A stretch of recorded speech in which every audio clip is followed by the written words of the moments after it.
ഒരു ടെസ്റ്റ് എഴുതിക്കോട്ടെ. ഏത് സെക്ഷനാണ്? Vehicle inspector. കഷ്ടം. കഷ്ടമാണ്, ശ്രമിച്ചോക്കാം. അമ്മ ഇൻസ്പെക്ടറായി ഇങ്ങനെ ഒന്ന് പെറ്റിയടിക്കരുത്. അവർക്കും ജീവിക്കണ്ടടാ. എന്താ പ്രശ്നം? ബൈക്കിന് പൊല്യൂഷൻ ഇല്ലെന്ന്. അപ്പൊ എന്തായാലും ഫൈൻ അടിക്കും. അതെന്താ? എന്തൊരു മലിനീകരണമാണ്. എന്നാ പിന്നെ ആദ്യം അടിക്കേണ്ട അവരുടെ വണ്ടിയായിരിക്കും. അതെന്താ?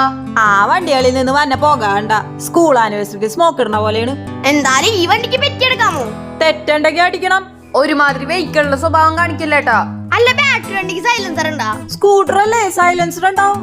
ഏ അതിന് മോട്ടറില്ലേ, പുക പുറത്തോട്ട് കൊണ്ടേ. അല്ല, ഏത് ടെസ്റ്റ് എഴുതണേ? Vehicle inspector. അപ്പൊ പിന്നെ അമ്മനെ പറഞ്ഞിട്ട് കാര്യമില്ല. അതെന്താ? അറിവില്ലായ്മ ഒരു കുറ്റമല്ല. എനിക്കെല്ലാം അറിയാം. ആ ഭാവമുള്ളത് നല്ലതാ. കുത്തേണ. ഒരു ചോദ്യം. എന്ത്? 15 വർഷം കഴിഞ്ഞ വണ്ടി എന്ത് ചെയ്യണം? മാറ്റി പുതിയത് എടുക്കണം. എങ്ങനാ? പഴയതായില്ലേ, എടി ടെസ്റ്റ് ചെയ്യണം. അതെടുത്ത് കറിയും വെക്കോ ടേസ്റ്റ് ചെയ്യാൻ. ദൈവമേ, അമ്മ വെഹിക്കിളായ ഇതിനും പൊല്യൂഷൻ അടിക്കും. ഇനിയിപ്പൊ സൈക്കിളിലും കൂടി പെറ്റിയടിച്ചാ പൂർത്തിയായി. അതിനും പൊല്യൂഷൻ ഉണ്ടാവൂലേ?